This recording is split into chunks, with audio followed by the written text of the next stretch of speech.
Hi hello ಎಲ್ಲರಿಗೂ ನಮಸ್ಕಾರ. Welcome to my YouTube channel ಕನ್ನಡತಿಯ ಕಥಾಸುಧೆ. ನಾನು ನಿಮ್ಮ ರೂಪ ಕನ್ನಡತೆ. ಕಥೆಗಳು ಇಷ್ಟ ಆದರೆ ಚಾನಲನ್ನು ಸಬ್ಸ್ಕ್ರೈಬ್ ಮಾಡ್ಕೊಳ್ಳಿ. ಹಾಗೆ ಕಥೆಗಳು ಇಷ್ಟ ಆದರೆ ಲೈಕ್ ಮಾಡಿ, ಕಮೆಂಟ್ ಮಾಡಿ, ನಿಮ್ಮ ಸ್ನೇಹಿತರಿಗೂ ಶೇರ್ ಮಾಡಿ. ಹೃದಯವ ಕಾದಿರಿಸು ನನಗಾಗಿ ಭಾಗ 21.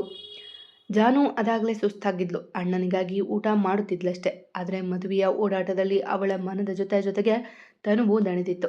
ಆಗಷ್ಟೇ ಅವರನ್ನು ಊಟಕ್ಕೆ ಹೊರಡುವಷ್ಟರಲ್ಲಿ ರಾಮ್ ಮನೆಯವರ ಕಾರುಗಳು ಸಾಲು ಸಾಲಾಗಿ ಬಂದು ನಿಂತವು. ಹೇ, ಯಾರೋ ಅನುಮತಿ ಕೊಟ್ಟಿದ್ದು ನಿಂಗೆ ನನ್ನ ಮಗನ ಜೊತೆ ನಿನ್ನ ತಂಗಿ ಮದುವೆ ಮಾಡೋದಕ್ಕೆ ಎಂದು ಕೂಗುತ್ತಲೇ ಬಂದಿದ್ದರು ಕೌಸಲ್ಯ ಅಭಿಯೆಡೆಗೆ. ಆದರೆ ಅವನ ನಗುತ್ತಾ ನಿಂತಿದ್ದ ಅವರಿಗೆ ಉತ್ತರ ನೀಡದೆ. ನೋಡ್ರಿ, ಎಷ್ಟು ಕೊಬ್ಬು ಇವನಿಗೆ. ಶ್ರೀಮಂತರ ಮನೆ ಹುಡುಗ ಬಿಟ್ಟು ಕೊಡೋಕೆ ಮನಸ್ಸಿಲ್ಲದೆ ಆಸ್ಪತ್ರೆಯಿಂದ ನನ್ನ ಮಗನನ್ನು ಕಿಡ್ನಾಪ್ ಮಾಡಿ ಮದುವೆ ಮಾಡಿಸಿದ್ದಾನೆ ಇವನು. ರೀ, ಪೊಲೀಸ್ಗೆ ಕಾಲ್ ಮಾಡಿ, ಅವರೇ ಬಂದು ನೋಡ್ಕೋತಾರೆ ಅವನನ್ನು ಎಂದು ದಯಾನಂದ್ ಅವರ ನೋಡಿ ನುಡಿದರು ಕೌಸಲ್ಯ. ಆದರೆ ಅವರ ಕೈಯಲ್ಲಿ ಅಭಿಯ ಕೊರಳ ಪಟ್ಟಿ ಇತ್ತು.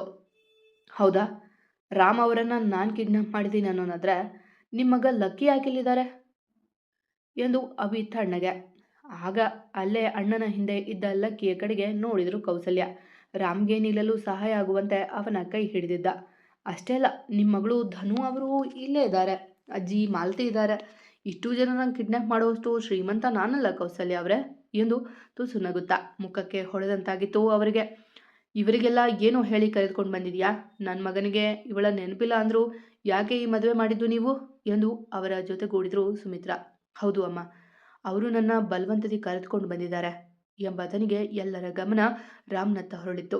ಒಂದು ಕ್ಷಣ ಜಾನು, ಅಭಿ ಮತ್ತೆಲ್ಲರ ಎದೆ ಬಡಿತ ಜೋರಾಗಿತ್ತು.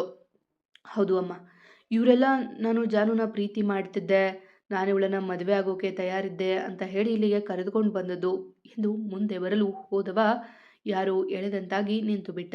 ಬ್ರಹ್ಮ ಗಂಟಿತ್ತಲ್ಲ ಇಬ್ಬರ ಮಧ್ಯೆ, ಅದು ತಡೆದಿತ್ತು ಅವನನ್ನು. ತಕ್ಷಣ ನಿಂತ ಜಾನುವಿನ ನೋಡಿದ. ಅವಳ ಆ ನೋಟದಲ್ಲಿ ನೂರಾರು ಪ್ರಶ್ನೆಗಳು ಇದ್ವು.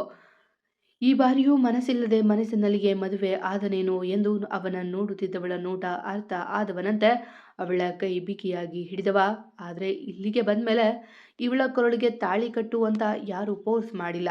ಹಾಗಂತ ಯಾರೂ ನನ್ನ ಕೈ ಹಿಡಿದು ಕಟ್ಟಿಸಿಲ್ಲ ಅಲ್ವಾ?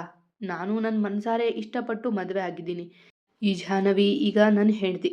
ಜಾಹ್ನವಿ ಸರ್ವಾಂಶಂ. ಇದನ್ನು ಬದಲಿಸೋಕೆ ಯಾರಿಂದಲೂ ಆಗೋದಿಲ್ಲ ಎಂದು ಗಟ್ಟಿಯಾಗಿ ನುಡಿದಾಗ ಮನೆಯವರಿಗೆಲ್ಲ ಆಘಾತ. ಆದರೆ ಅಭಿ ಧನಿ ಲಕ್ಕಿಗೆ ಹಾಲು ಕುಡಿದಷ್ಟು ಖುಷಿಯಾಗಿತ್ತು.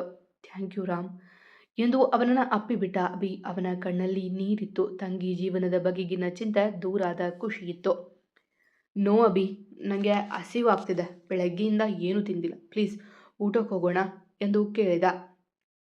ಅವನಿಗೆ ಹಸಿವಾಗಿದೆ ಅನ್ನುವುದಕ್ಕಿಂತ ತನ್ನವಳಿಗೆ ಸುಸ್ತಾಗಿದೆ ಎಂದು ಅವಳ ಬಿಗಿಯಾದ ಹಿಡಿತ, ಬಾಡಿ ಹೋದ ಕಣ್ಣುಗಳು ಅವನಿಗೆ ತಿಳಿಸಿತ್ತು. ಹಾಂ ರಾಮ್, ಸರಿ ನಡೀರಿ, ಊಟ ಮಾಡುವಂತ್ರಿ. ಜಾನು, ನೀನು ಬಾ. ಪುರೋಹಿತ್ರೆ, ಇನ್ನೇನು ಶಾಸ್ತ್ರ ಇಲ್ಲ ಅಲ್ವಾ ಎಂದಿದ್ದ ಅಭಿ ಪುರೋಹಿತರ ನೋಡಿ. ಹಾನಪ್ಪ, ಎಲ್ಲ ಆಗಿದೆ. ಹೆಣ್ಣು ಒಪ್ಪಿಸುವ ಶಾಸ್ತ್ರ ನಾನಿಲ್ಲ ಅಂದ್ರೂ ನಡೆಯುತ್ತೆ. ಊಟ ಮಾಡ್ಕೊಳ್ಳಿ ಅವರು, ನಾನು ಹೋಗ್ತೀನಿ ಎಂದು ನುಡಿದರು ಅವರು. ಸರಿ, ನೀವು ಹೋಗಿ ಬನ್ನಿ. ಅಪ್ಪ, ಅವರಿಗೆ ದಕ್ಷಿಣೆ ಕೊಟ್ಟು ಬಿಡಿ ಎಂದು ತಂಗಿ ಮತ್ತು ಭಾವನ ಕರೆದುಕೊಂಡು ನಡೆದಿದ್ದ ಅವ. ಇಬ್ಬರನ್ನೂ ಕೂರಿಸಿ ಒಂದೇ ಎಲೆಯಲ್ಲಿ ಊಟ ಬಡಿಸಿದ್ರು. ಅವಳಿಷ್ಟದ ತಿಂಡಿಗಳೇ ಎಲ್ಲ. ಆದರೆ ತಿನ್ನುವ ಮನಸ್ಸಿಲ್ಲ ಆಕೆಗೆ. ಸುಮ್ಮನೆ ಎಲೆಯಲ್ಲಿ ಕೈ ಆಡಿಸುತ್ತಾ ತಿನ್ನುವ ಶಾಸ್ತ್ರ ಮಾಡುತ್ತಿದ್ದವಳ ಮುಂದೆ ತುತ್ತಿಡಿದ ರಾಮ್. ಪ್ರೀತಿ ಬೆಟ್ಟದಷ್ಟಿದೆಯಲ್ಲ, ಅಂತರಕ್ಕೆ ಅರಿವಾಗಿತ್ತು ಅವನಿಗೆ. ಅವನಾಗೆ ತುತ್ತಿಟ್ಟಾಗ ವಲ್ಲೆ ಅನ್ನದೆ ಅವ ತಿನ್ನಿದಷ್ಟು ತಿಂದಳು. ಅದನ್ನು ನೋಡಿ ಏನೇ ಆದರೂ ರಾಮ್ ತನ್ನ ತಂಗಿಯ ಕೈ ಬಿಡನು ಎಂದು ನಿಟ್ಟುಸಿರು ಬಿಟ್ಟ ಅಭಿ. ಎಲ್ಲರ ಊಟ ಮುಗಿದಿತ್ತು. ಮಗನೇ ಅವರ ಪರವಾಗಿ ಮಾತನಾಡಿದಾಗ ಮಾತನಾಡಲು ಏನು ಉಳಿಯದೆ ಮೂಕ ಗಂಟಿಕ್ಕಿಕೊಂಡೇ ವಾಪಸ್ಸಾಗಿದ್ರು ರಾಮ್ ಮನೆಯವರು. ದಯಾನಂದ್ ಅವರಿಗೆ ಮಗನ ಪ್ರೀತಿ ಕೈ ಸೇರಿದ ಖುಷಿ ಇದ್ರೂ ಮಡದಿಯ ಮಾತಿಗೆ ಮಣಿದು ಅವರನ್ನು ಹಿಂಬಾಲಿಸಿದ್ರು. ರಾಮ್, ನಿಮ್ಮನ್ನು ನಂಬಿ ನಾವು ನಮ್ಮನೆ ಕೂಸನ್ನ ನಿಮಗೆ ಒಪ್ಪಿಸ್ತಾ ಇದ್ದೀವಿ. ನಿಮ್ಮ ಮನೆಯವರಿಗೆ ಈ ಮದುವೆ ಇಷ್ಟ ಇಲ್ಲ, ನೀವೇ ಎಲ್ಲವನ್ನೂ ನೋಡ್ಕೋಬೇಕು ಎಂದು ಕಣ್ಣೀರು ಹಾಕಿದ್ರು ಜಯಂತ್, ಭೂಮಿಕಾ. ಆದರೆ ಅರುಣ್ ಕಲ್ಯಾಣಿಯಿಂದ ಬಂದಿರಲೇ ಇಲ್ಲ. ಆ ಅವಮಾನ ಎಲ್ಲರಿಗೂ ಮೂಡಲೂ ಇಲ್ಲ. ಖಂಡಿತ ಅಂಕಲ್, ನನಗೆ ನೆನಪು ಮಾಸಿರ್ಬೋದು, ಆದರೆ ಇವಳ ಬಗೆಗೆ ಕೋಪವೇನೂ ಇಲ್ವಲ್ಲ. ನನ್ನ ಹೆಂಡತಿಗೆ ಸಿಗಬೇಕಾದ ಎಲ್ಲ ಗೌರವ ಪ್ರೀತಿ ಅವಳಿಗೆ ಸಿಗುತ್ತೆ ಎಂದು ಧೈರ್ಯ ಹೇಳಿದವ.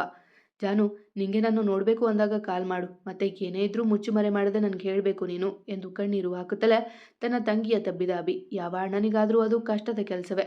ಇಷ್ಟು ದಿನ ಕಚ್ಚಾಡಿಕೊಂಡ, ಜಗಳ ಆಡುತ್ತಲೋ ತನ್ನ ಕಣ್ಣು ಮುಂದೆ ಇರುತ್ತಿದ್ದ ತಂಗಿ ಇನ್ಮುಂದೆ ತನ್ನ ಜೊತೆ ಇರಳು ಎಂದಾಗಲೇ ಆಗುವ ನೋವು ಅಪಾರ. ಅದರಲ್ಲೂ ತಂಗಿಯನ್ನ ಜೀವಕ್ಕಿಂತ ಹೆಚ್ಚಾಗಿ ಪ್ರೀತಿಸಿ ತಂಗಿಯನ್ನ ಜೀವ ಅಂದುಕೊಂಡಿರುವ ಅಭಿಗಂತೂ ಆ ಕ್ಷಣ ಹೃದಯ ಹಿಂಡುವ ನೋವು. ಅಣ್ಣ, ನೀನು ಅಳ್ಬೇಡ, ಆರೋಗ್ಯ ಜೋಪಾನ, ಆಗಾಗ ಬರ್ತೀನಿ, ಎಲ್ಲರನ್ನೂ ಚೆನ್ನಾಗಿ ನೋಡ್ಕೊ ಎಂದು ತಾನು ಅಳುತ್ತಲೇ ಅವನ ತೋಳು ಸೇರಿದವಳು ಅವನ ಎದೆಗೂಡ ತೋಯಿಸಿದ್ಲು. ಅಂತೂ ಅಣ್ಣ ತಂಗಿಯನ್ನ ಜಾನು ತನ್ನ ಹೆತ್ತವರನ್ನ ತೊರೆಯುವಗಳಿಗೆ ಬಂದಾಗ ಕಣ್ಣೀರು ಹಾಕುತ್ತಲೇ ಕಾರ್ ಏರಿದ್ದಳು ಜಾನು. 10 ನಿಮಿಷ ಕಾರ್ ಮುಂದೆ ಹೋದಾಗ ಅವಳ ಕಣ್ಣೀರು ನಿಂತು ಮೌನ ವಹಿಸಿದ್ಲು. ಅದನ್ನ ಸಹಿಸಲಾಗಲಿಲ್ಲ ಅವನಿಗೆ. ಜಾನಕಿ, ಯಾಕೆ ಕೂತಿದೀಯಾ? ನಿಂಗೆ ಯಾವಾಗ ಬೇಕಾದರೂ ಇಲ್ಲಿಗೆ ಬಂದು ಅವರನ್ನ ನೋಡಬಹುದು. ಇನ್ನೂ ಅಭಿ ಬೆಂಗಳೂರಿಗೆ ಬರ್ತಿರ್ತಾನೆ, ಯಾಕೆಷ್ಟು ಸಪ್ಪಗಿದೀಯಾ ಎಂದವನಿಗೇನು ಗೊತ್ತು ಅವಳ ನೋವು. ಅವಳೇನು ಉತ್ತರ ನೀಡಲಿಲ್ಲ. ಹೇ ಡ್ರೈವರ್, ಕಾರ್ ನಿಲ್ಲಿಸು ಎಂದ ಏನೋ ನೆನಪಾಗಿ. ಈಗಲೂ ಮಾತನಾಡದೆ ಪ್ರಶ್ನಾರ್ಥಕವಾಗಿ ಅವನ ನೋಡಿದ್ಲು ಜಾನು. ಹೇ ಜಾನು, ನಿನ್ ಬ್ರೂನಿನ ಕರೆದುಕೊಂಡು ಬಾ, ಅವನು ನಿನ್ನ ಬಿಟ್ಟು ಇರೋದಿಲ್ಲ ಅಲ್ವಾ ಎಂದು ಗಾಬರಿಯಿಂದ ಹೇಳಿದವನ ಮುಖವನ್ನೇ ನೋಡಿದ್ಲು ಜಾನು. ಯಾಕೆಂದರೆ ಅವಳ ನಾಯಿಯೊಳಗಿನ ಸಂಬಂಧವನ್ನ ಅವನಿಗೆ ವಿವರಿಸಿದ್ದು ಅವನ ಜೊತೆ ಪ್ರೀತಿ ಆದ್ಮೇಲೆ ಅಲ್ವೇ. ಅಷ್ಟರಲ್ಲಿ ಅವಳ ಬ್ರೂನಿ ಓಡಿ ಬಂದಿತ್ತು ಅವಳ ಕಾರ್ ಬಳಿಗೆ. ಬ್ರೂನಿ ಎಂದು ಅಪ್ಪಿದಳು ಜಾನು. ಡೋರ್ನಲ್ಲಿ ಜಿಗಿಯುತ್ತಿದ್ದವನ ನೋಡಿ ಬಾಗಿಲು ತೆಗೆದ ತಕ್ಷಣ ಅವಳ ಮೇಲೆ ಹಾರಿತ್ತು.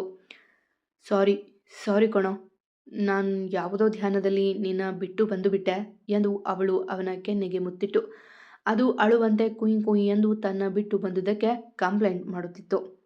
ಸಾರಿ ಕಣೋ, ಇನ್ಮೇಲೆ ಹೀಗೆಲ್ಲ ಮಾಡಲ್ಲ ಎಂದು ಅವಳು ಅವನ ತಲೆ ಸವರುವಾಗ ಅದು ಅವಳ ಪಕ್ಕ ಇದ್ದ ರಾಮ್ ನೋಡಿ ಅವನ ಬಳಿಗೆ ಜಿಗಿದಿತ್ತು ಅವನ ಮೇಲೆ. ಏಯ್ ದೂರ, ನನ್ನ ಬಳಿ ಬರಬೇಡ ನೀನು ಎಂದು ಅದನ್ನು ದೂರ ಸರಿದಿದಷ್ಟು ಅವನ ಮೇಲೆ ಜಿಗಿದು ಪ್ರೀತಿ ವ್ಯಕ್ತಪಡಿಸುತ್ತಿತ್ತು. ಅದರ ಪ್ರೀತಿಗೆ ಮಣಿದವ, ನೀನ ಅಕ್ಕನ ಬಳಿಗೆ ಹೋಗು ಎಂದು ಅವಳ ಮಡಿಲಿನಲ್ಲಿ ಕೂರಿಸಿದ ತಕ್ಷಣ ಮೆಲ್ಲಗೆ ಮುದುರಿಕೊಂಡಿತ್ತು ಅದು. ನಡಿ ಡ್ರೈವರ್ ಎಂದು ರಾಮ್ ಆದೇಶ ಹೊರಡಿಸಿದಾಗ ಕಾರ್ ಮುಂದೆ ಸಾಗಿತ್ತು. ಅವಳ ತಲೆಗೆ ತುಂಬ ರಾಮ್ ನಾಟಕ ಆಡುತ್ತಿರುವನೇ ಎಂಬ ಚಿಂತೆಯೇ ತುಂಬಿತ್ತು. ಜಾನಕಿ, ಮನೆ ಎಂದ ಮೆಲ್ಲಗೆ. ತನ್ನದೇ ಆಲೋಚನೆಯಲ್ಲಿ ಮುಳುಗಿದ್ದವಳು ಎದ್ದು ಕುಳಿತ್ಲು. ಅವಳಿಗಿಂತ ಮೊದಲಾಗಿ ಅವಳ ಬ್ರೂನಿ ಜಿಗಿದು ಓಡಿದ್ದ ಒಳಗೆ. ಅಲ್ಲೇ ನಿಲ್ಲಿ, ಅಲ್ಲೇ ನಿಲ್ಲಿ ಎಂದು ಕೂಗಿದ ಮಾಲತಿ ಅಜ್ಜಿ ಕೈಯಲ್ಲಿ ಆರತಿ ತಟ್ಟೆ ಹಿಡಿದು ಬಂದ್ರು. ಉಳಿದವರೆಲ್ಲ ಮುಖ ಊದಿಸಿಕೊಂಡು ಕುಳಿತದ್ದು ನೋಡಿಯೇ ಅರಿವಾಯಿತು ಜಾನುಗೆ ಅಲ್ಲೇನೋ ಮಾತುಕತೆ ನಡೆದಿದೆ ಎಂದು. ಕೋಮಲ, ನಿರ್ಮಲ, ಬನ್ನಿ ಇಲ್ಲಿ ಎಂದು ಕೆಲಸದವರ ಕರೆದು ಆರತಿ ತೆಗೆದವರು, ಜಾನು, ಮನೆಗೆ ಒಳ್ಳೆಯದಾಗಲಿ ಅಂತ ನೆನೆದು ಸೇರು ಒದೆದು ಒಳಗೆ ಬಾ ಎಂದಾಗ ಸೇರಿಗೆ ನಮಸ್ಕಾರ ಮಾಡಿ ಮೆಲ್ಲಗೆ ಒದ್ದಳು. ಅದು ಮನೆಯ ತುಂಬ ಹರಡಿಕೊಂಡಿತ್ತು. ಇವಾಗ ನಿನ್ನ ಗಂಡನ ಹೆಸರು ಹೇಳು ಎಂದಾಗ ಪಕ್ಕದಲ್ಲಿದ್ದ ರಾಮ್ ಮೊಗ ನೋಡಿ ಸರ್ವಾಂಶ್ರಾಮ್ ಎಂದಳು ತಲೆ ತಗ್ಗಿಸಿ. ಅವಳ ಕೈಯಲ್ಲಿ ಬ್ರೂನಿ ಸಹ ಬೊಗಳಿ ಒಪ್ಪಿಗೆ ಕೊಟ್ಟಿದ್ದ. ಇವಾಗ ನಿನ್ನ ಸರದಿ ಮೊಮ್ಮಗನೇ ಎಂದು ಅಜ್ಜಿ ಹೇಳಿದಾಗ ಜಾನು ಕೈ ಹಿಡಿದವ, ಜಾನಕಿ, ಇವಳು ಈ ರಾಮನ ಜಾನಕಿ ಎಂದು ಎದೆ ಉಬ್ಬಿಸಿ ಹಿಡಿದ್ದ. ಇಬ್ಬರು ಒಳಗೆ ಬಂದಾಗ ನಕ್ಕಿದ್ದು ಮಾತ್ರ ಲಕ್ಕಿ ಧನಿ. ಹೋಗಮ್ಮ, ದೇವರಿಗೆ ದೀಪ ಹಚ್ಚಿ ಬಾ, ಆಮೇಲೆ ರೆಸ್ಟ್ ಮಾಡುವಂತೆ ಎಂದಾಗ ತಲೆ ಆಡಿಸಿ ದೇವರ ಮುಂದೆ ದೀಪ ಹಚ್ಚಿದವಳು, ನನ್ನಿಂದ ಯಾರಿಗೂ ಮೋಸ ಅನ್ಯಾಯ ಆಗಿಲ್ಲ, ಆದರೆ ನನಗೆ ಮೋಸ ಆಯಿತು. ಇವತ್ತಿನಿಂದ ಇದು ನನ್ನ ಮನೆ, ಇಲ್ಲಾರಿಗೂ ನನ್ನಿಂದ ನೋವಾಗದೆ ಇರೋ ಥರ ನೋಡ್ಕೋತಂದೆ ಎಂದು ಕೈ ಮುಗಿದು ಆಚೆ ಬಂದಳು.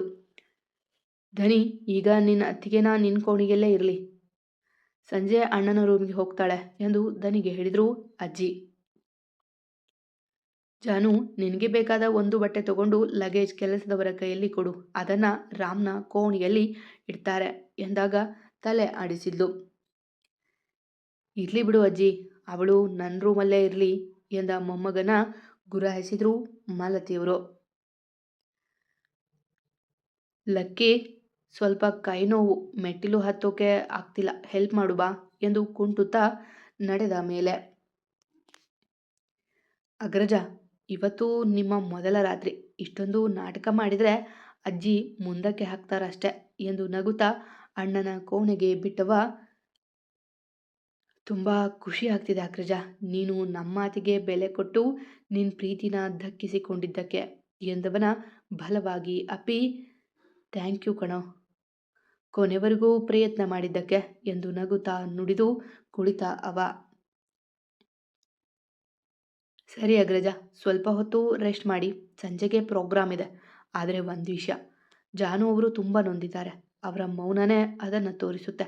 ಪ್ಲೀಸ್ ಅವರಿಗೆ ಮತ್ತೆ ಹರ್ಟ್ ಮಾಡಬೇಡಿ ಎಂದು ನಡೆದ. ರಾತ್ರಿಯ ಹೊತ್ತಿಗೆ ಮಲಗಿದ್ದ ರಾಮ್ ಜಾನು ಇಬ್ಬರನ್ನು ಏಳಿಸಿ ಮತ್ತೆ ರೆಡಿ ಮಾಡಿದ್ರು. ಇಬ್ಬರಿಗೂ ವಿಷಯ ತಿಳಿದ ಕಾರಣ ಏನೂ ಮಾತನಾಡದೆ ತಯಾರಾದ್ರು. ಅವರು ಆಚೆ ಬಂದ ಮೇಲೆ ಪೂಜೆ ಮಾಡಿಸಿ ಊಟಕ್ಕೆ ಕೂರಿಸಿದ್ರು. ಅಡುಗೆ ಅವರೇ ಮಾಡಿದ್ರು ಎಲ್ಲವ. ಸುಮಿತ್ರಾ ಕೌಸಲ್ಯ ಅತ್ತ ತಲೆಯೇ ಹಾಕಿರಲಿಲ್ಲ. ಒಬ್ಬರಿಗೊಬ್ಬರು ತಿನಿಸಿ ಖಾಲಿ ಮಾಡಬೇಕು ಎಂದು ಫೋನ್ ಹಿಡಿದು ದನಿ ಹೇಳಿದಾಗ ಇಬ್ಬರು ತಿನಿಸಿಕೊಂಡು ಊಟ ಮುಗಿಸಿದರು. ಲಕ್ಕಿ, ಅಣ್ಣನ ಕರೆದುಕೊಂಡು ಹೋಗು ಎಂದಾಗ ರಾಮ್ ಲಕ್ಕಿ ಮೊದಲು ಹೋದರೆ ಜಾನು ಕೈಗೆ ಹಾಲಿನ ಲೋಟ ಇಟ್ಟ ಮಾಲತಿ ಅವರು, ನಿನ್ನ ಮನಸ್ಥಿತಿ ಗೊತ್ತು, ಆದರೆ ಇದು ಶಾಸ್ತ್ರ. ನಿಮ್ಮ ಮನಸ್ಸು ಸರಿ ಹೋಗೋವರೆಗೂ ಟೈಮ್ ತಗೋ ಎಂದು ಅವಳ ಒಳ ಬಿಟ್ಟು ನಡೆದರು. ಬಾಗಿಲಲ್ಲಿ ನಿಂತಿದ್ದವಳ ತಲೆ ಎತ್ತಿ ನೋಡಿದ ರಾಮ್. ಅತಿ ಸುಂದರ ರೂಪ ಅವಳದು. ಅದೆಂಥ ದೈವ ಕಳೆ ಮೊಗದಲ್ಲಿ. ಬಂದು ನಿಮಿಷಗಳಾದರೂ ಬರದವಳ ನೋಡಿ, ಜಾನಕಿ ಅಲ್ಲೇ ಯಾಕೆ ನಿಂತಿದೆಯಾ, ಬಾ ಇಲ್ಲಿ ಎಂದು ತಾನೇ ಅವಳ ಕೈ ಹಿಡಿದು ಕರೆ ತಂದ ರಾಮ್. ನನಗೆ ಗೊತ್ತು ನಿನ್ನ ಮನಸ್ಸಲ್ಲಿ ಏನು ಓಡ್ತಿದೆ ಅಂತ. ನಾನು ಮರೆತಿರೋ ಈ 3-4 ತಿಂಗಳು ಏನೋ ನಡೆದಿದೆ ಅಂತಾನೂ ಗೊತ್ತಾಗುತ್ತದೆ.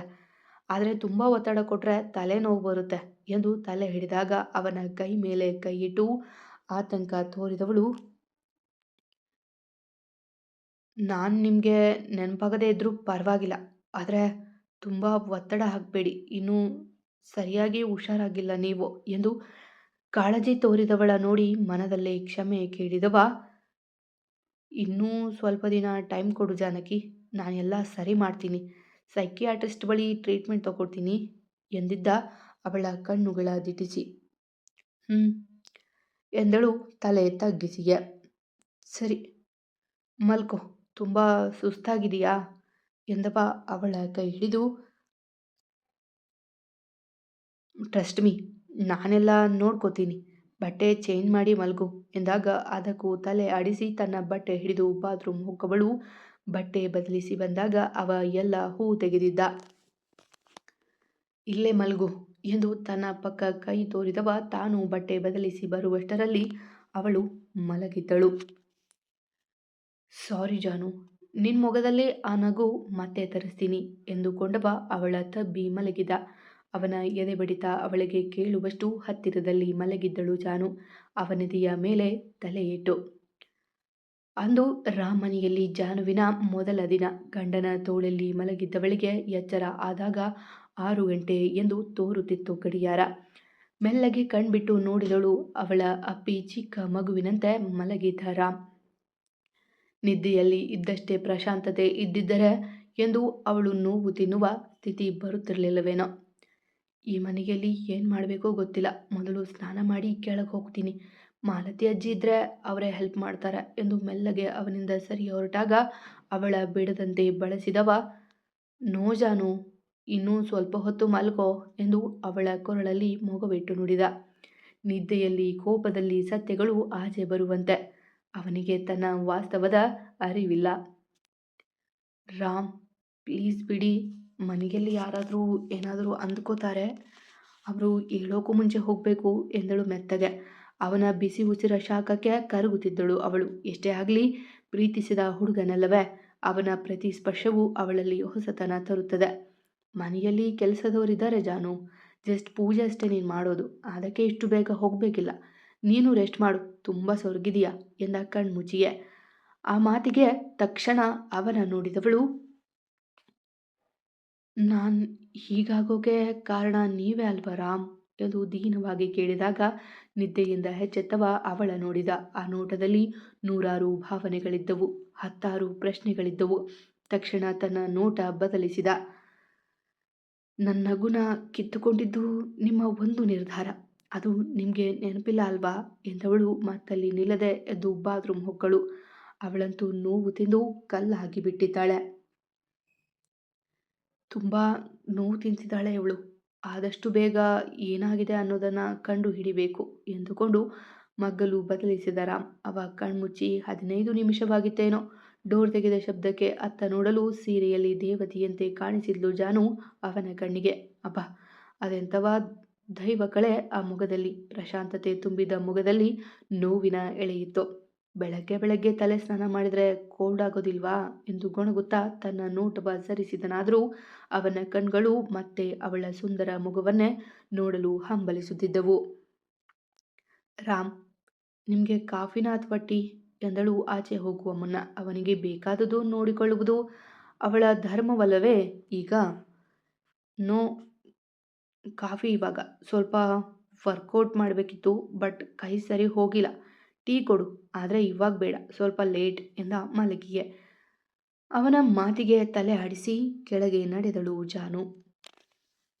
ಕೆಳಗೇನೋ ಬಂದಳು, ಆದರೆ ಯಾರನ್ನ ಮಾತನಾಡಿಸಬೇಕು ಅರಿಯದೆ ಮೆಲ್ಲಗೆ ಅಡುಗೆ ಮನೆಗೆ ಬಂದಾಗ ಅಲ್ಲಿ ಕೆಲಸದವರು ಏನನ್ನೋ ಮಾಡುತ್ತಿದ್ರು. ಆಂಟಿ, ನಾನು ಏನಾದರೂ ಮಾಡಬೇಕಾ ಎಂದಳು ಹಿಂಜರಿಯುತ್ತಲೇ. ಅವಳನ್ನೊಮ್ಮೆ ನೋಡಿದ ಅವರು, ಇಲ್ಲಮ್ಮ, ಅಮ್ಮೋರು ಚಿಕ್ಕಮ್ಮೋರು ಇವಾಗ ಬರ್ತಾರೆ, ಆಗ ನಾವು ಅಡುಗೆ ಮನೆ ಬಿಟ್ಟು ಹೋಗಬೇಕು. ಕಸ ಗುಡಿಸಿದ್ದೀವಿ, ರಂಗೋಲಿ ಹಾಕಿ ದೇವರ ಪೂಜೆ ಅವರೇ ಮಾಡ್ತಾರೆ ಎಂದು ಹೇಳಿದರು. ನನಗೆ ಪೌಡರ್ ಕೊಡ್ತೀರಾ? ನಾನೇ ರಂಗೋಲಿ ಹಾಕ್ತೀನಿ. ಜೊತೆಗೆ ಹೂವಿನ ಗಿಡ ಎಲ್ಲಿದೆ ತೋರಿಸಿ, ಪೂಜೆಗೆ ಹೂ ಬೇಕು ಎಂದಳು ಮೆಲ್ಲಗೆ. ಅವಳೀಗ ಮನೆಯ ಸೊಸೆ ಅಂದಮೇಲೆ ಏನನ್ನೂ ಕೇಳದೆ ಅವಳ ಕೈಗೆ ಪೌಡರ್ ಡಬ್ಬಿ ನೀಡಿದ್ರು ಅವರು. ಅದನ್ನು ತೆಗೆದುಕೊಂಡು ರಂಗೋಲಿ ಇಟ್ಟಳು ಖುಷಿಯಿಂದ. ಮನೆಯ ಕೆಲಸಗಳ ಮಾಡುವುದೆಂದರೆ ಖುಷಿ ಅವಳಿಗೆ. ಹೂವಿನ ಗಿಡ ಅಲ್ಲಿದೆ ನೋಡಿ ಎಂದು ಅವರು ಹೇಳಿದಾಗ ಅವರ ಕೈಗೆ ಡಬ್ಬಿ ಇಟ್ಟು ಹೂ ಕೇಳಲು ನಿಂತಳು. ಸಿಕ್ಕ ಹೂವೆಲ್ಲ ಕಿತ್ತು ತಂದು ದೇವರ ಪೂಜೆಯ ಮಾಡುವ ವೇಳೆಗೆ ಅದಾಗಲೇ 7 ಗಂಟೆ ಆಗಿತ್ತು. ಆಗ ಕೌಸಲ್ಯ ಸುಮಿತ್ರಾ ಇಳಿದು ಬಂದರು ಕೆಳಗೆ. ಅಮ್ಮವ್ರೆ, ಚಿಕ್ಕಮ್ಮವರು ರಂಗೋಲಿ ಇಟ್ಟು ದೇವರ ಪೂಜೆ ಮಾಡಿದ್ದಾರೆ, ಊರಿಗೆ ಎಲ್ಲ ರೆಡಿ ಮಾಡಿದ್ದೀವಿ ಎಂದು ವರದಿ ಒಪ್ಪಿಸಿದ್ರು ಆಕೆ. ಅವರು ಬಂದಾಗ ವರದಿ ನೀಡುವುದು ಅವರ ಕೆಲಸ. ಶಾಂತಮ್ಮ, ಯಾರು ಹೇಳಿದ್ದು ನಿನಗೆ ಅವಳ ಕೈಲಿ ಪೂಜೆ ಮಾಡಿಸೋಕೆ? ನಿಮ್ಮ ಕೆಲಸ ಎಷ್ಟಿದೆನೋ ಅಷ್ಟು ಮಾಡಿ.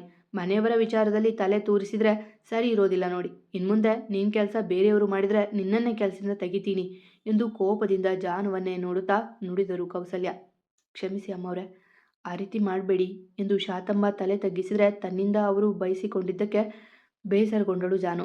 ಹೋಗು, ನಿನ್ನ ಕೆಲಸ ನೋಡ್ಕೊ ಎಂದು ಸುಮಿತ್ರಾ ಅವರು ಗದರಿ ಅಡುಗೆ ಮನೆಗೆ ಹೊಕ್ಕವರು ತನಗೆ ಮತ್ತು ಅಕ್ಕನಿಗೆ ಅಷ್ಟೇ ಕಾಫಿ ಮಾಡಿ ತಂದು ಜಾನುವಿನ ಮುಂದೆಯೇ ಕುಡಿಯತೊಡಗಿದ್ರು. ಅವಳು ಏನು ಮಾಡುವುದೋ ತೋಚದೆ ಅಡುಗೆ ಮನೆಗೆ ನಡೆದಳು. ಎಲ್ಲ ಡಬ್ಬಿಗಳ ತಡಕಾಡಿ ಗಂಡನಿಗೆ ಟೀ ಮಾಡಲು ನಿಂತಳು, ಏನನ್ನೋ ಯೋಚಿಸುತ್ತಾ. ನೋಡು ಸುಮಿ, ಬಂದ ಮೊದಲ ದಿನವೇ ಮನೆಯವರನ್ನೆಲ್ಲ ಪೋಟಿಗೆ ಹಾಕ್ಕೊಂಡ್ಳು. ಇವಾಗ ಅಡುಗೆ ಮನೆಗೆ ಬಂದು ಇಲ್ಲಿನ ಆಡಳಿತ ತಗೊಳ್ಳೋಣ ಅಂತ ನೋಡ್ತಿದ್ದಾಳೆ ಎಂದು ಕೊಂಕಾಡುತ್ತಾ ಪೂರಿ ಹಿಟ್ಟನ್ನು ತೆಗೆದು ಲಟ್ಟಿಸತೊಡಗಿದ್ರು ಕೌಸಲ್ಯ. ಹೌದು ಅಕ್ಕ, ಎಷ್ಟೇ ಆಗಲಿ ನಮ್ಮ ರಾಮಂತ ರಾಮನನ್ನೇ ಬುಟ್ಟಿಗೆ ಹಾಕ್ಕೊಂಡವಳು ಅಲ್ವಾ ಎಂದು ಎಣ್ಣೆ ಹಾಕಿ ಸ್ಟವ್ ಮೇಲೆ ಇಟ್ಟರು ಸುಮಿತ್ರಾ. ಇಬ್ಬರು ಚೆನ್ನಾಗಿಯೇ ಇದ್ದರು ರಾಮ್ ಹಾಸ್ಪಿಟಲ್ ಸೇರುವ ತನಕ. ಅಂದಿನಿಂದ ಇವರ ಕೋಪ ಅವಳ ಮೇಲೆ. ಅವರ ಮಾತಿಗೆ ಉತ್ತರ ನೀಡದೆ ಉಕ್ಕಿ ಬಂದ ಟೀಗೆ ಹಾಲು ಹಾಕಿದವಳು, ಅತ್ತೆ, ನಾನೇನಾದರೂ ಹೆಲ್ಪ್ ಮಾಡಲಾ ಎಂದು ಮೆತ್ತಗೆ ಕೇಳಿದ ಜಾನುವನ್ನ ಕೆಕ್ಕರಿಸಿ ನೋಡಿ, ಬೇಡಮ್ಮ, ಈಗ ಮಾಡಿರೋದೇ ದೊಡ್ಡದಾಗಿದೆ ಎಂದಾಗ ಕಣ್ತುಂಬಿಕೊಂಡು ನಿಂತಳು. ಅಲ್ಲ, ಯಾಕೆ ನಿಂತಿದೀಯ ಇಲ್ಲೇ? ನನ್ನ ಮಗನಿಗೆ ಮರೆತಿರೋದು ನೆನಪು ಮಾಡಿ ಮತ್ತೆಲ್ಲಾದರೂ ಕರೆದುಕೊಂಡು ಹೋಗಿ ಏನಾದರೂ ಮಾಡು.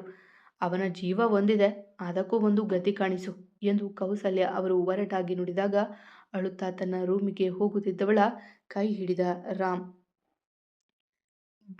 ನಾನು ಜಾನಕಿ ನಾಳೆ ಹನಿಮೂನ್ಗೆ ಹೋಗ್ತಿದ್ದೀವಿ, ಯಾರಿಗಾದರೂ ಅಬ್ಜೆಕ್ಷನ್ ಇದೆಯಾ ಎಂದವನ ನೋಟ ಅಮ್ಮನ ತಲೆ. ಅವರಂತೂ ಅವನ ಸುಡು ನೋಟಕ್ಕೆ ಅಂಜಿ ಕಣ್ ತಪ್ಪಿಸಿದರು. ಏನಾಗಿದೆ ಮಮ್ಮಿ ನಿಮಗೆ? ಅವಳ ಜೊತೆ ಯಾಕಷ್ಟು ಒರಟಾಗಿ ನಡ್ಕೋತಿದ್ದೀರಾ ಎಂದ ಅವರೇನು ಮಾತನಾಡದೇ ಇದ್ದಾಗ. ಒರಟಾಗಿ ಅಲ್ಲದೆ ಹೇಗೆ ಮಾತಾಡಬೇಕು ರಾಮ್ ಇವಳ ಬಳಿ? ಅವತ್ತು ಇವಳು ನಿನಗೆ ಬಲವಂತ ಮಾಡಿ ಆಚೆ ಕರೆದುಕೊಂಡು ಹೋಗಿರಲಿಲ್ಲ ಅಂದಿದ್ರೆ ಇವತ್ತು ಮನೆಯವರೆಲ್ಲ ಖುಷಿಯಿಂದ ಇರ್ತಿದ್ವಿ. ಇವಳಿಂದ ನೀನು ಸಾಯೋ ಹಂತಕ್ಕೆ ಹೋಗಿ ಬಂದಿದೀಯಾ ಎಂದು ಅವಳನ್ನೇ ಕೆಕ್ಕರಿಸಿ ನೋಡಿದರು ಸುಮಿತ್ರಾ. ಅಷ್ಟೇ ಅಲ್ಲ, ಅದ್ಯಾರೋ ಅತ್ತೆ ಮಗನನ್ನ ಮದುವೆ ಆಗ್ತೀನಿ ಅಂತ ಹೋದವಳು ಕೊನೆ ಕ್ಷಣದಲ್ಲಿ ಅದೇನು ಮಾಡಿದ್ಲೋ, ಮತ್ತೆ ನಿನ್ನ ಮೋಡಿ ಮಾಡಿದ್ಲೋ. ಇವಳಿಂದಾನೇ ಇವತ್ತು ಈ ಮನೆ ಹೀಗಿರೋದು ಎಂದು ಜಾನುವಿನ ಕೈ ಹಿಡಿದು ನುಡಿದ್ರು ಕೌಸಲ್ಯ. ಅವಳು ತಲೆ ತಗ್ಗಿಸಿ ಬಿಕ್ಕುತ್ತಿದ್ದಳಷ್ಟೆ. ಮಮ್ಮಿ, ಚಿಕ್ಕಿ, ಏನು ಮಾತಾಡ್ತಿದ್ದೀರಾ ಅನ್ನೋ ಸೆನ್ಸ್ ಇದೆ ನಿಮಗೆ ಎಂದು ಅರಚಿದ ರಾಮ್ ಕೋಪದಿ. ಈಗಷ್ಟೇ ಅವಳನ್ನು ಚೆನ್ನಾಗಿ ನೋಡಿಕೊಳ್ಳಬೇಕು ಎಂದುಕೊಂಡಿದ್ನಲ್ಲ. ಅವಳ ಕಣ್ಣೀರಿಗೆ ಬಂದ ಕೋಪ ಅದು. ಅವನ ಕೋಪಕ್ಕೆ ಹೆದರಿದರೂ ತಮ್ಮ ಹಠ ಬಿಡದೆ, ಹೌದು ಕಣೋ, ಯಾವ ಹುಡುಗಿನೂ ನೋಡದ ನಿನ್ನನ್ನೇ ಮೋಡಿ ಮಾಡಿದಾಳೆ ಅಂದಮೇಲೆ ಎಂಥವಳು ಇರಬೇಕು ಇವಳು. ಅದೆಷ್ಟು ಕಲಿತಿದ್ದಾಳೋ, ಎಲ್ಲಿಂದ ಕಲಿತಿದ್ದಾಳೋ ಎಂದು ಕೂಗಿದರು ಕೌಸಲ್ಯ. ಅಷ್ಟರಲ್ಲಿ ಎಲ್ಲ ಬಂದು ಸೇರಿದ್ರು ಅಲ್ಲಿ. ಆಗಷ್ಟೇ ಬಂದವರಿಗೆ ಏನು ತಿಳಿಯದೆ ಹೋದರೂ ಜಾನುವಿನ ಕಣ್ಣೀರು ಅರ್ಥವಾಗಿತ್ತು. ಅತ್ತೆ ಮಗನ ಜೊತೆ ಮೊದಲೇ ಮದುವೆಗೆ ತಯಾರಿದ್ದವಳು ಇವಳು. ಈಗ ನಿನ್ನ ಜೊತೆ ನಿಜವಾಗಿ ಪ್ರೀತಿ ಆಗಿದ್ದೋ ಅಥವಾ ನಿನ್ನ ಕಂಪನಿಯ ಆಸ್ತಿ ನೋಡಿ ಪ್ರೀತಿ ಆಗಿದ್ದೋ ಯಾರಿಗೊತ್ತು ಎಂದು ಮೂತಿ ತಿರುವಿದ್ರು ಸುಮಿತ್ರಾ. ಅದಕ್ಕೂ ಉತ್ತರ ನೀಡಲಿಲ್ಲ ಅವಳು. ರಾಮ್ ಮಾತ್ರ ತನ್ನ ಮುಷ್ಟಿ ಕಟ್ಟಿ ನಿಂತಿದ್ದ. ಸುಮ್ಮಿ, ಏನು ಮಾಡ್ತದೆಯೋ ಅನ್ನೋ ಪರಿಜ್ಞಾನ ಇದೆಯಾ ನಿನಗೆ ಎಂದು ಮುಂದೆ ಬಂದರು ಧರ್ಮರಾಜ್. ಮಡದಿಯ ಮಾತು ಅತಿ ಎನಿಸಿತು ಅವರಿಗೆ. ನೀವು ಸುಮ್ಮನಿರೀರಿ, ನಿನ್ನೆ ಮೊನ್ನೆ ಎಲ್ಲ ಹೇಗೆ ಸುಮ್ಮನಿದ್ರೋ ಹಾಗಿರಿ ಎಂದವರು ಜಾನುವ ನೋಡಿ, ಹೇಳೆ, ಏನು ಮೋಡಿ ಮಾಡಿದೀಯಾ ನನ್ನ ಮನೆಯವರಿಗೆ ಎನ್ನುವಾಗ ಮುಂದೆ ಬಂದ ಮಾಲತಿ ಅವರು, ಕೌಸಲ್ಯ, ಸುಮಿ, ಇಬ್ಬರಿಗೂ ಏನಾಗಿದೆ ನಿಮಗೆ? ಏನು ಮಾತಾಡ್ತಿದ್ದೀರಾ? ಈ ಮಗು ಏನು ಮಾಡಿದೆ ನಿಮಗೆ ಎಂದವರನ್ನೇ ನೋಡಿದ ಕೌಸಲ್ಯ, ನಿಮ್ಮಿಂದ ಇದೆಲ್ಲ ಆಗಿರೋದು ಅತ್ತೆ. ಈ ಹುಡುಗಿ ಎಲ್ಲವರನ್ನೂ ಮೋಡಿ ಮಾಡಿದಾಳೆ. ನೀವೊಬ್ಬರು ಸುಮ್ಮನೆ ಇದ್ದಿದ್ರೆ ಈ ಪೀಡೆ ಯಾರನ್ನೋ ಮದುವೆ ಆಗಿ ತೊಲಗಿಳೋಳು. ನೋಡಿದರೆ ನೀವು ಇವನಿಗೆ ಬ್ಲ್ಯಾಕ್ ಮೇಲ್ ಮಾಡಿ ಮದುವೆ ಮಾಡಿಸಿದ್ರಿ ಎಂದು ಹೇಳುವಾಗ ಅವರ ಕೈ ಹಿಡಿದ ರಾಮ್, ಅಮ್ಮ, ತುಂಬ ತಪ್ಪಾಗಿ ಮಾತಾಡ್ತಿದ್ದೀರಾ. ಸುಮ್ಮನೆ ಇದ್ರೆ ಸರಿ, ಇಲ್ಲ ಅಂದರೆ ಸರಿ ಇರಲ್ಲ ಎಂದಾಗ ಅವನ ಕೈ ಒರಟಾಗಿ ಬಿಡಿಸಿ, ನೀನು ದೊಡ್ಡವನಾಗಿದೀಯ ರಾಮೀಗ. ನಿನ್ನ ಹೆಂಡತಿ ಕರ್ಕೊಂಡು ನಿನ್ನ ಹನುಮನ್ಗೆ ಹೋಗು. ನಾವು ಏನಾದರೂ ಆಗ್ತೀವಿ. ನಾವು ಸತ್ರು ನಿನಗೆ ನೆನಪಿಗೆ ಬರಲ್ಲ ಅಲ್ವಾ ಎಂದಾಗ ಕೋಪ ತಡೆದವ, ಮಾ, ಬೆಳಗ್ಗೆ ಬೆಳಗ್ಗೆ ಮಾತು ಬೇಡ, ಬನ್ನಿ ಕುತ್ಕೊಂಡು ಮಾತಾಡೋಣ. ಜಾನು ಬಗ್ಗೆ ನಿಮಗೆ ನಾನು ತಿಳಿಸಿ ಹೇಳ್ತೀನಿ ಎಂದು ತಣ್ಣಗೆ ಹೇಳಿದ. ಕೇಳದ ಅವರು, ಏನು ಹೇಳ್ತೀಯ ಇವಳ ಬಗ್ಗೆ? ಮದುವೆಗೆ ಮುಂಚೆನೇ ಆ ರಮಣ್ ಜೊತೆ ಇದ್ದವಳು ಇವಳು. ಈ ನಡತೆಗೆಟ್ಟವಳ ಬಗ್ಗೆ ಕೇಳೋಕೆ ಏನಿಲ್ಲ ನಮಗೆ ಎಂದು ನಾಲಿಗೆ ಹರಿಬಿಟ್ರು. ಅಲ್ಲಿಗೆ ಅವನ ತಾಳ್ಮೆಯ ಕಟ್ಟೆ ಹೊಡೆದಿತ್ತು. ಅಮ್ಮ, ನನ್ನ ಜಾನು ಬಗ್ಗೆ ಮಾತಾಡೋ ರೈಟ್ಸ್ ಇಲ್ಲ ನಿಮಗೆ. ಯಾರು ಹೇಳಿದ್ದು ಅವಳು ರಮಣ್ ಜೊತೆ ಇದ್ಲು ಅಂತ? ಪ್ರತಿ ಕ್ಷಣ ನನ್ನ ಜೊತೆ ಇದ್ಲು. ನನಗೆ ಏನೂ ಮರೆತಿಲ್ಲ, ಎಲ್ಲ ನೆನಪಿದೆ. ನಿಮ್ಮ ಈ ನಡವಳಿಕೆ ಬಗ್ಗೆ ತಿಳ್ಕೊಳ್ಳೋಕೆ ನಾನು ನಾಟಕ ಆಡಿದ್ದು. ಇದೇನಾ ನಿಮ್ಮ ಸಂಸ್ಕೃತಿ ಎಂದು ರಾಮ್ ಅಬ್ಬರಿಸಿ ಅವರ ಎತ್ತರಕ್ಕೆ ಕೈ ತೆಗೆದುಕೊಂಡು ಹೋದಾಗ ಪೂರ್ತಿ ಮನೆ ನಿಶಬ್ದವಾಗಿತ್ತು. ಅವನ ಕೋಪಕ್ಕೆ ಬೆಚ್ಚಿ ಅವನ ಕೈಯನ್ನೇ ಹಿಡಿದಳು ಜಾನು ಬಿಕ್ಕುತ್ತಾ. ಮತ್ತೆ ಸಿಗುವ. ಕತೆ ಇಷ್ಟ ಆಗ್ತಿದ್ರೆ ಕಮೆಂಟ್ ಹಾಕಿ, ಜಾಸ್ತಿ ಇಷ್ಟ ಆಗ್ತಿದ್ರೆ ಸಬ್ಸ್ಕ್ರೈಬ್ ಮಾಡ್ಕೊಳ್ಳಿ. ಎಂದಿನಂತೆ ನಿಮ್ಮ ಪ್ರೀತಿ, ಕಮೆಂಟ್, ಪ್ರೋತ್ಸಾಹದ ನಿರೀಕ್ಷೆಯಲ್ಲಿ ನಾನು ನಿಮ್ಮ ರೂಪಕ ನಡತೆ. ಪ್ರೀತಿಯಿಂದ ಕತೆ ಕೇಳಿ ಪ್ರೋತ್ಸಾಹ ಕೊಡೋ ಪ್ರತಿಯೊಬ್ಬರಿಗೂ ನನ್ನ ತುಂಬು ಹೃದಯದ ಧನ್ಯವಾದಗಳು. ಹೀಗೆ ಪ್ರೋತ್ಸಾಹ ಕೊಡ್ತೀರಿ ಆಯಿತಾ?